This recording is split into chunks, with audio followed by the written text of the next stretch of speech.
during the 50s, Leo Strauss, a political science professor at the University of Chicago, also believed that the masses that manipulating the masses is partial to a society run by nobles, and that in fact noble lies are critical and required for the consumption of the masses. Strauss cherished Nietzsche and other ancient philosophers who thought that the unwashed masses were not fit for either truth or liberty, and that giving them these sublime treasures was like casting pearls before swine. Strauss wrote that secrecy is necessary to protect the elite from possible reprisals, because the people will be unhappy to learn that there is only one natural right, one of the titles of one of his books, and that is the right of the superior to rule over the inferior, the master over the slave, the husband over the wife, and the wise few over the vulgar many. Okay, in contrast to the Constitution and a free press then, what we have so far is we have Lippmann, Bernays, and Strauss working to manipulate the masses on behalf of the elite. By the time 1971 rolls around, we have the Pentagon Papers come to light. These papers told the story of how the U.S. was waging a war of aggression in Vietnam, and they were trying to colonize the whole of Indochina, and which is why the papers were marked top secret. More noble lies, perhaps here. This is Daniel Ellsberg, a military analyst, one of the top ones, and he had access to the Pentagon Papers and wanted to publish them. What Ellsberg had saw is that the Americans' role in the war for decades had been based on lies, and he's testifying here before Congress. So what he decided to do is he leaked 7,000 pages of top secret documents to the New York Times, which is an incredibly daring act of conscience if you think about it. And in the end, it actually led to what some of you probably know is called Watergate. It also led to President Nixon's resignation, and it also ended the Vietnam War. President Nixon at the time, he didn't want these papers exposed, so he fought a vicious court battle against Ellsberg and tried to have him put in prison. Now, as context, we need to understand that public officials, including the president, all have to sign an oath of office promising to uphold the Constitution of the United States and therefore also freedom of the press. So would Nixon then be breaking the law by attacking someone who's trying to exercise freedom of the press? He was never charged for anything. But Ellsberg, on the other hand, had to face down felony charges and for his efforts to expose the truth. And guess who set him free? Supreme Court Justice Black. And this is what I had quoted earlier, was his decision that set Ellsberg free in the case Ellsberg versus the United States government.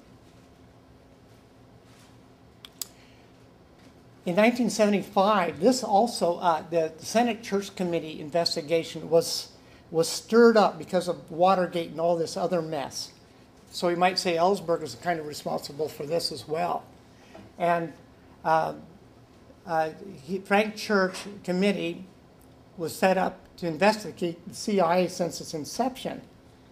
And they uncovered that there had been massive criminal activity, like assassinating foreign leaders. There was actually 13,000 crimes that they were able to identify. Major operations, 3,000 major operations, 1,000 minor operations. A minor operation, whether major or minor was determined by the amount of money that was spent on the operation. And assassinating a foreign leader was a minor operation because it didn't cost much money.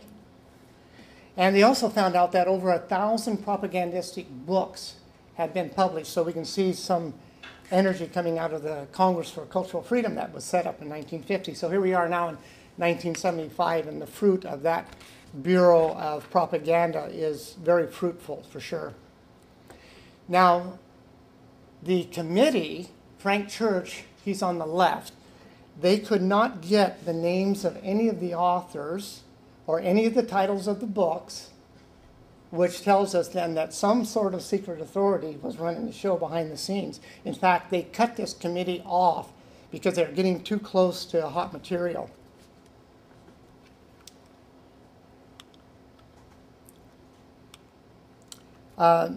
This is John Stockwell. He actually led the CIA Angola War for over 2 years. He's the highest ranking CIA official to go public and try to tell the truth, in his own words.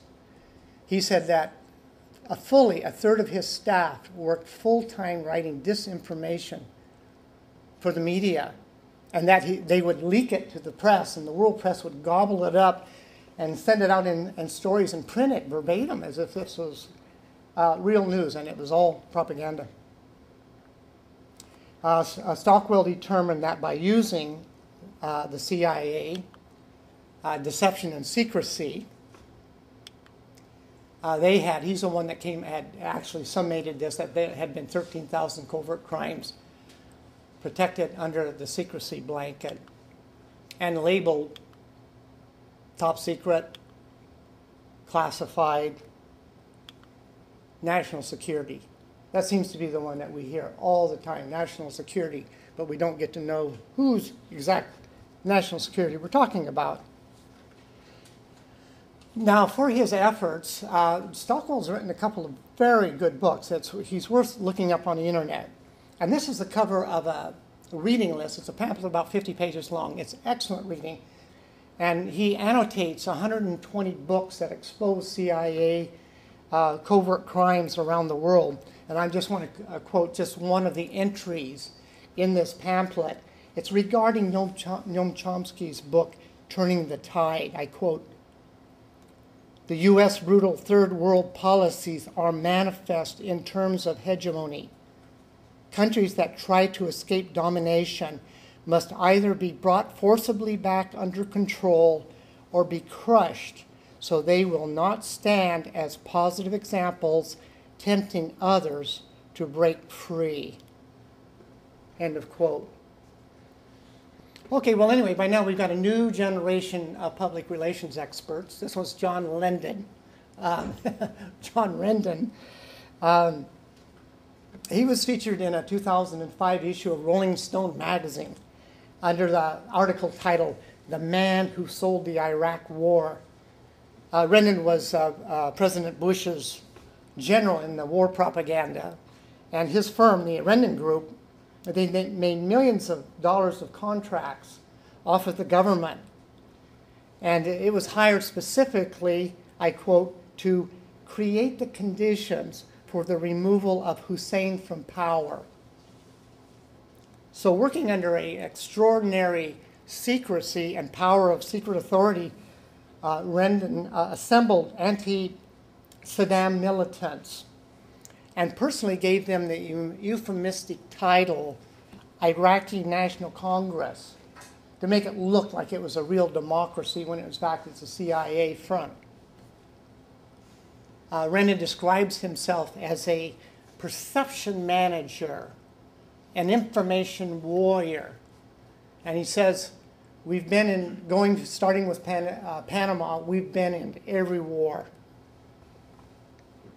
ABC News did a little piece on Rendon, and they called it the man behind the curtain, and he himself referred to it as a Wizard of Oz thing.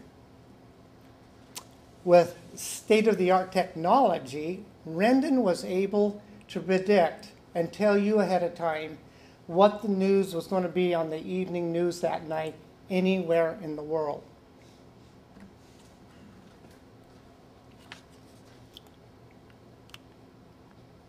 And of course, what we got from the success of their PR was Desert Storm, January 16th, 1991.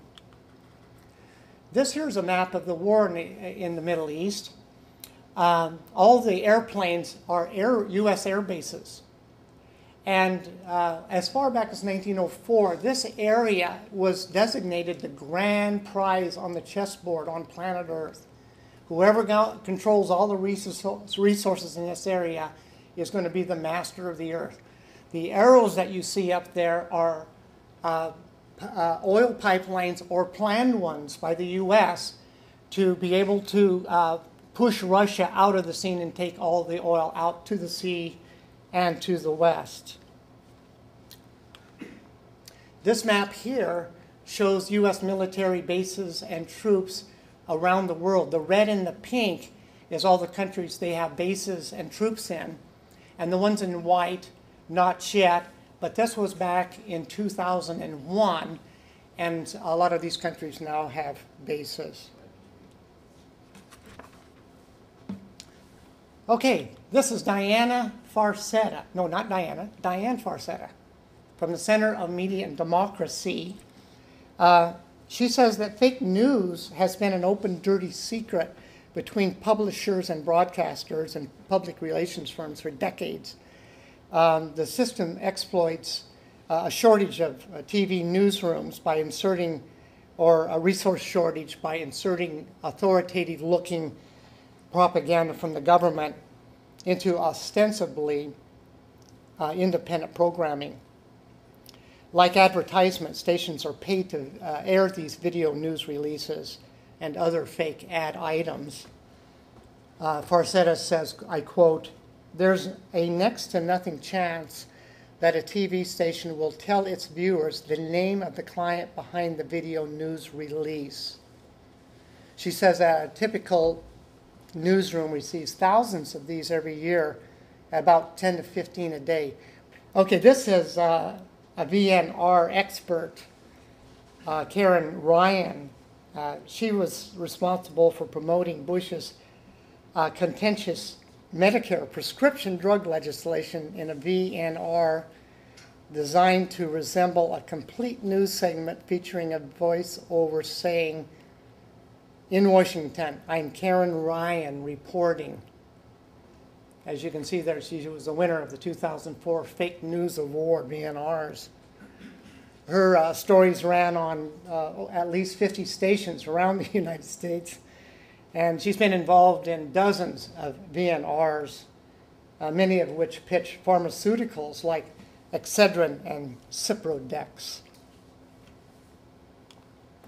This is Craig Fuller of HillKnowlton. It's another leading PR firm.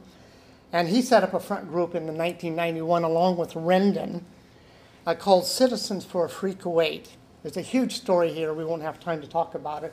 You've heard about the incubators and that were left to die on the floor. All this was fake news. We won't get into that story, but it's an incredible story how that all came down. Now, like Rendon, Fuller, there are actually dozens of PR firms jockeying for these lucrative contracts from the U.S. government, and they're all dipping from a $1 trillion black budget slush fund that was uncovered in the Frank Church Senate Committee hearings. Now remember, I said they couldn't get the names of the books or the authors' names. They couldn't actually get this number, so where I get to the 1 trillion. Well, what they had to do is they had to estimate by what was coming down in the hearings. Well, this operation would have cost this much. That one would have cost that much. Well, let's add them up then. And it came to a minimum of $1 trillion a year. Fuller also produced dozens of fake news, video news releases, and they were shown around the world to unwitting viewers. And people really thought they were watching real journalism. They like to use emotionally charged phrases to circumvent the critical analysis functions of our brain. And one of the favorites was Saddam Hussein is a madman and has to be stopped. And if he's not, irreparable harm will come to the world. And it worked just like magic. They actually wired people up and found out these things just lit them on fire. And so that's what they did. Round and round on the news it went.